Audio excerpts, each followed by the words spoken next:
Hey guys, welcome to another episode of the Counterflux. So as you can see on screen, we didn't have a great night yesterday. We're actually doing pretty good in the LCK and the LPL this week.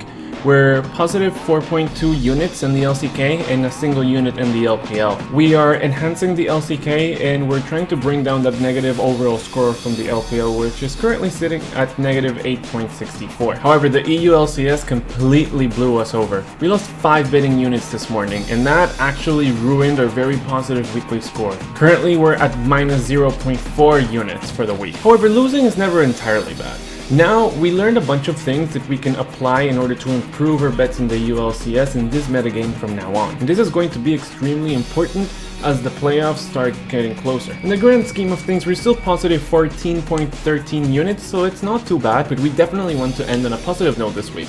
Tonight we're getting a break from the LCK, and I don't feel very comfortable betting on the LPL yet, so I might only be placing some in-play bets on them. For EU LCS and NA LCS, I only have 3 bets that I'm placing preemptively, and the rest of them will be in-play bets, which I'm going to talk about a little later. My single bet for tomorrow's EU LCS games is actually a parlay. I'm expecting H2K Gaming to get their first tower in map 1, and I'm also expecting the same from Fnatic in their game against Team Rocket. H2K Gaming has a 59.1% of getting that first tower. They are on the blue side, which favors them in the draft, and Team Vitality is only at 47.8. The last time these two teams fought each other, H2K Gaming got their first tower on game 1, and they also got their first tower on game 2.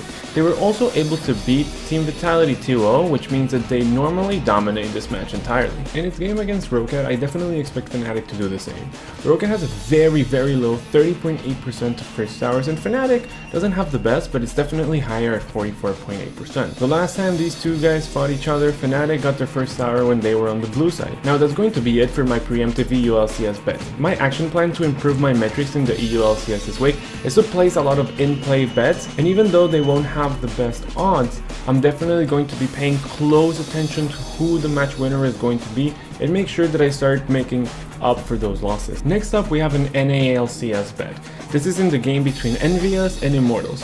I'm actually going for the match winner to be Immortals in this one. I know last time these two guys fought each other, Team Envious did take it 2-0, but this was a different metagame and a completely different Envious in my opinion. I also have a parlay here for the match winner in the Immortals versus Envious being Immortals, and also the match winner between Dignitas and CLG being Dignitas. I know Dignitas has a lower win rate at 58% against 61 from CLG, and CLG has been dominating for long.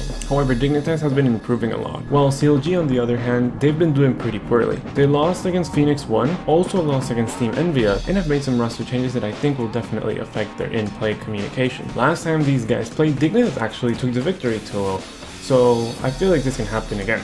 And those are really just my 3 bets, 1 for EU LCS and 2 for NA LCS. So as long as I stay positive this week, I'm gonna consider that a success given the huge blowout we had in the EU LCS, and we'll try to cash on some huge tips next week. Thank you so much for tuning in this time, and I'll keep you guys updated on how this all goes.